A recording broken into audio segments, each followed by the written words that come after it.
Gênesis capítulo 2, versículo 9.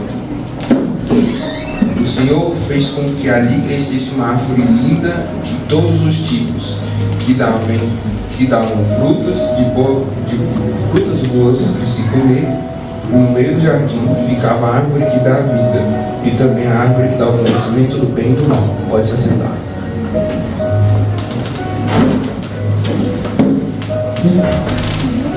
Vou começar dizendo que Gênesis todos conhecem, né? Todo mundo já ouviu falar, ou conhece um pouco de Gênesis. Gênesis foi o primeiro livro, é o primeiro livro da Bíblia.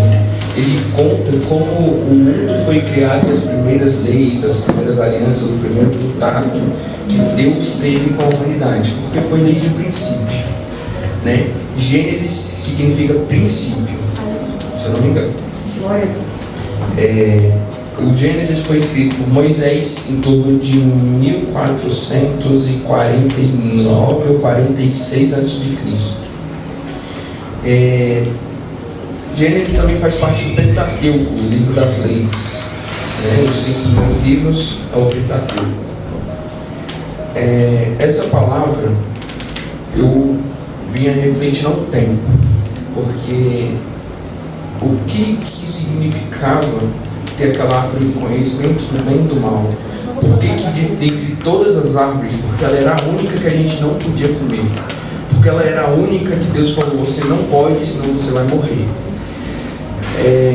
O conhecimento do bem e do mal, ele meio que mostra para você o que você... Ele tira as escamas dos seus olhos, não mostrando o mundo espiritual, mas mostrando algo que não era desde o princípio para se ver, porque nós não viemos com esse conhecimento. Nós só começamos a ter esse conhecimento depois de comermos o fruto, né? A Eva foi enganada pela serpente, e então ela comeu o fruto e deu para Adão. Aí depois disso, Deus foi encontrar Adão, ele foi lá, ele viu Adão estava envergonhado, porque ele tinha conhecimento de sua intimidade, tinha conhecimento de que ele tinha vergonha de estar nu na presença de outras pessoas. Isso já é uma característica de ter o conhecimento do bem e do mal. Você começa a ter vergonha do que você tem. Por exemplo, as mulheres têm vergonha de estarem nuas na frente de várias pessoas. Não é somente na intimidade, homens também têm vergonha de estar nu. Essa é uma das características do fruto que o fruto deu para as pessoas, né? Então Deus foi encontrar Adão, e aí Adão se sentiu com vergonha, se escondeu. E aí um pouco mais para frente, deixa eu achar aqui, só um minutinho.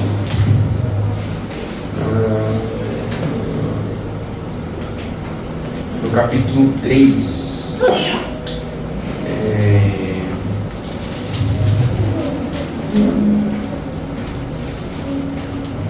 achei, aqui ó, no capítulo 3, versículo 9.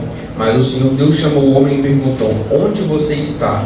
O homem respondeu: eu ouvi a tua voz quando estava passeando pelo jardim, e fiquei com medo porque estava nu, por isso me escondi. Deus perguntou: quem foi que me disse que você estava nu? Porque por acaso você comeu a fruta da árvore que eu proibi de comer? O homem disse: a mulher que me deste para ser a minha companheira, a mulher que me deste para ser minha companheira me deu a fruta e eu a comi. Então o Senhor Deus perguntou à mulher: por que você fez isso? A mulher me respondeu: a cobra me enganou.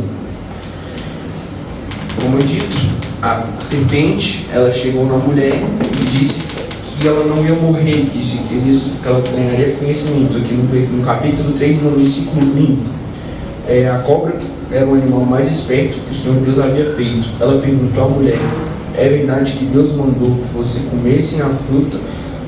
comessem a fruta de nenhuma árvore do jardim? A mulher respondeu: podemos comer de qualquer árvore, menos a fruta que fica no meio do jardim. Deus nos diz que não devemos comer essa fruta nem tocar nela. Se fizéssemos isso, morreremos. Então a cobra afirmou: mas não morrerão coisa nenhuma. Deus disse isso porque sabe que quando vocês comerem a fruta dessa árvore, os seus olhos se abrirão e vocês serão como Deus, tendo conhecimento do bem e do mal. Agora vamos analisar um pouco a situação, né? Analisar mais um pouco. A Eva foi enganada pela serpente, a serpente, que era um dos animais mais espertos, ele enganou a Eva para ela comer, aí depois ela foi e deu para Adão. Mas aí Adão foi encontrar o Senhor descobriu que Adão tinha comido o fruto e perguntou o que aconteceu. Ele contou que a mulher foi e deu o fruto para ele, e então, mais um pouco para frente, Deus começa a dizer o castigo. A serpente, ele deu o castigo de que entre todos os animais você só receberá maldição, e de hoje em diante você vai andar se arrastando pelo chão e vai comer do pó da terra. E eu farei que a mulher seja sua inimiga uma da outra, e assim também será inimiga de sua descendência e descendência dela. Esta esmagará sua cabeça, e você pisará o calcanhar da descendência, e você pisará o calcanhar da descendência dela. Aí depois ela deu o que a mulher seria castigada e Adão. A mulher sentiria mais dor, aumentaria o sofrimento na gravidez, e com muita dor você dará luz a filhos. Apesar disso, você terá desejo de estar com seu marido e ele a dominará. Então para Adão ele disse o seguinte: você fez o que a mulher disse e comeu a fruta da árvore que eu proibi. Por causa do que você fez, a terra será maldita. Você terá de trabalhar durante a vida inteira a fim de que a terra produza o alimento suficiente para você. Ela lhe dará mato e espinhos, e você terá de comer ervas do campo. Terá de trabalhar no pesado de suar para fazer com que a terra produza algum alimento. Isso até que você volte para a terra, pois ela foi formada. Pois dela você foi formado. Você foi feito da terra e você virá da terra outra vez. Aí depois disso eles foram expulsos do jardim, e Deus botou querubins para pôr com espadas de fogo em volta da entrada para que eles não voltassem. Agora eu li todo o cenário, vamos analisar um pouco agora para os dias de hoje. A gente tem escolhido obedecer a Cristo, ou a gente tem escolhido escutar as vozes de outras pessoas, as vozes do inimigo, as vozes de alguém que não quer o seu bem? A gente tem tido escolhas. Eu escolhi, por exemplo, andar para frente, só que Deus fala assim: não vá para frente, vá para a esquerda. Aí eu vou para frente e desobedeço. Aí eu vou colher os frutos da desobediência. Além de ter sido desleal ao que Deus falou, Deus ele vai ter sempre o melhor para nós. Ele nunca vai querer algo que vá nos prejudicar. Já o inimigo não, ele pode buscar, a gente pode obedecer a ele, ter um prazer momentâneo, mas depois nós vamos ter consequências. Não é algo que dura para sempre, pelo contrário do que Deus vai nos dar. Agora, fechem os olhos. Imaginem que Deus ele te dá uma escolha. Não importa qual a escolha, só imagine uma escolha.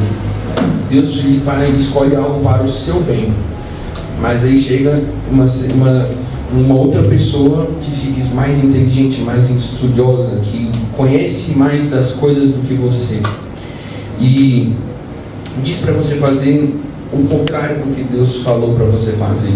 Chega e diz para você desobedecer a ordem de Deus. Você tem essa escolha de obedecer quem quer o seu bem e escolher quem não quer o seu bem. Nós temos essa escolha todos os dias. Todos os dias Deus nos dá essa escolha. Agora mas nós temos o dever de analisar e ver o que é melhor. Nós seguimos o prazer momentâneo ou seguimos o que Deus quer para a nossa vida? Nós temos que escolher ser leais. A palavra-chave é lealdade.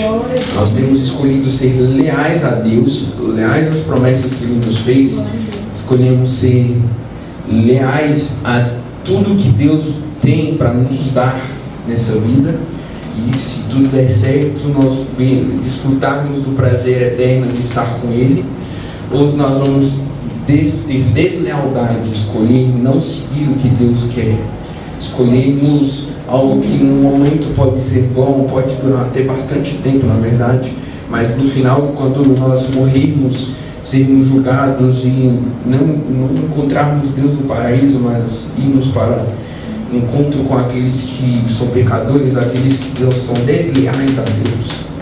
Nós temos que ter sabedoria para ter essa escolha.